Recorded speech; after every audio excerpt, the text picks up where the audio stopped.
Today I'm going to look at a number of murders around the small village of Clara, County Offaly.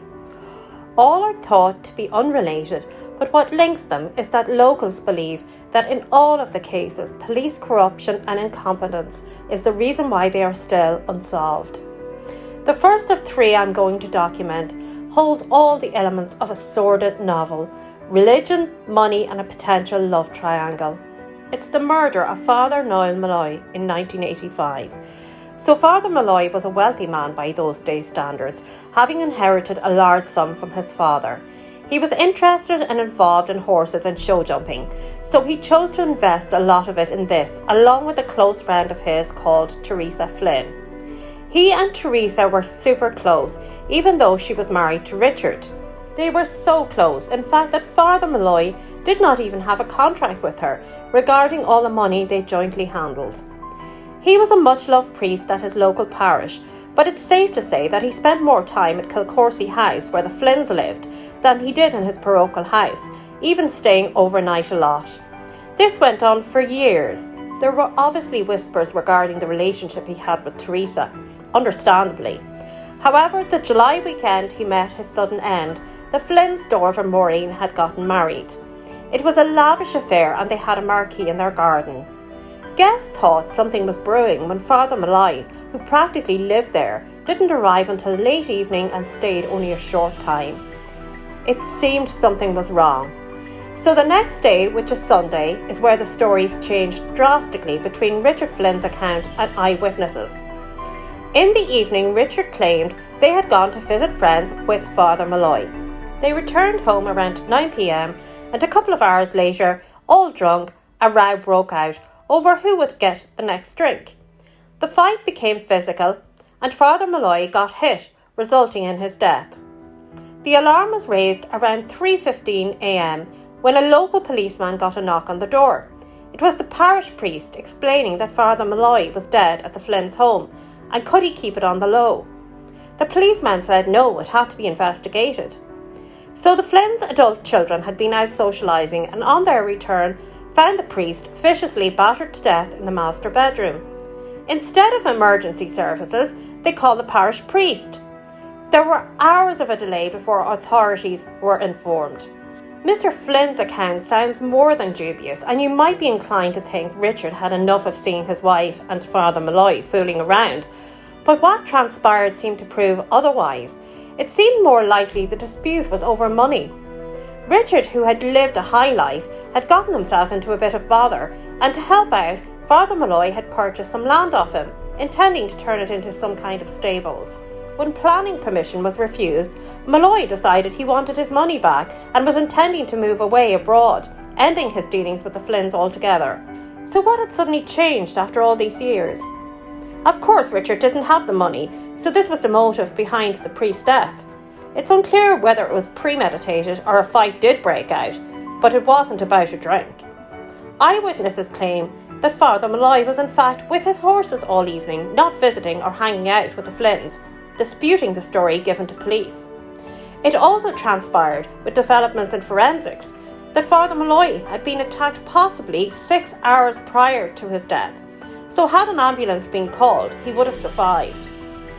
As that weekend a lot of family and friends were in town, witnesses claim that the Flynn couple were not alone in the house. That night there was at least 2 others there, a doctor and a politician. Richard Flynn went on trial for manslaughter, but the judge strongly ordered the jury to deliver a verdict of not guilty. Judge Rowe was later found out to be very corrupt and botched many trials, if he knew the defendants and he knew Flynn. The Flynn's are both dead now, and Father Malloy's family feel that justice was never done and Knightley never will be.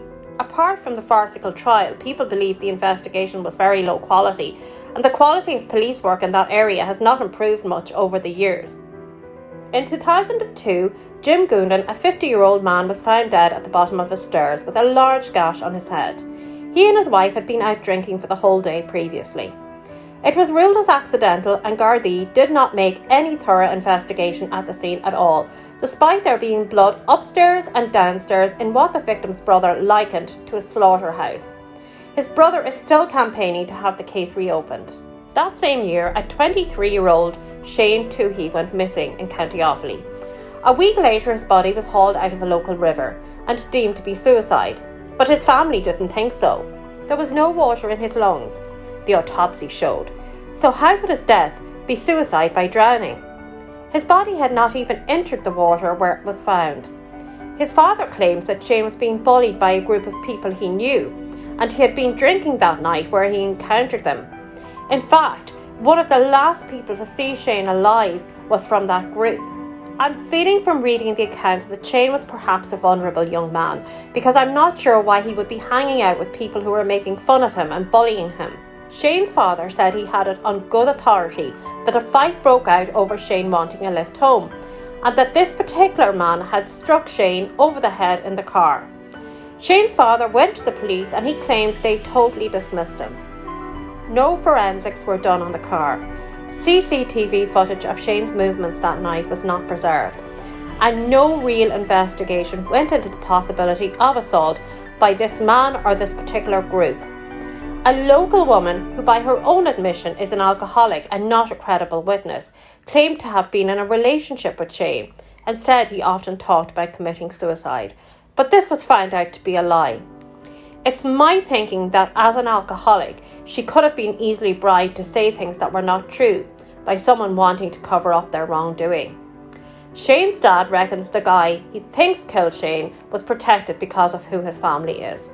Despite taking the legal route and failing to overturn the cause of death from suicide, in 2008, Eamonn Toohey decided to take matters into his own hands, soliciting to have the man he believed responsible and 2 other men who were in the car that night killed. The man he approached to do the hit went to police, and Eamonn was given a 5-year suspended sentence. He still remains convinced his son was murdered, and it was covered up by the same police who have been accused multiple times of mismanagement in this small rural area. While I can't dismiss cover-ups, I wonder if it's incompetence over corruption. It's horrifying how few murder cases actually get solved in Ireland compared even to the UK. The Gardaí don't really seem to have the same expertise or resources as other countries. Although still lower than many, the homicide rate is definitely high enough at this point to warrant a shake-up in the way suspicious deaths or missing person cases are dealt with. Yet Ireland is still seen as a very benign and safe place to be.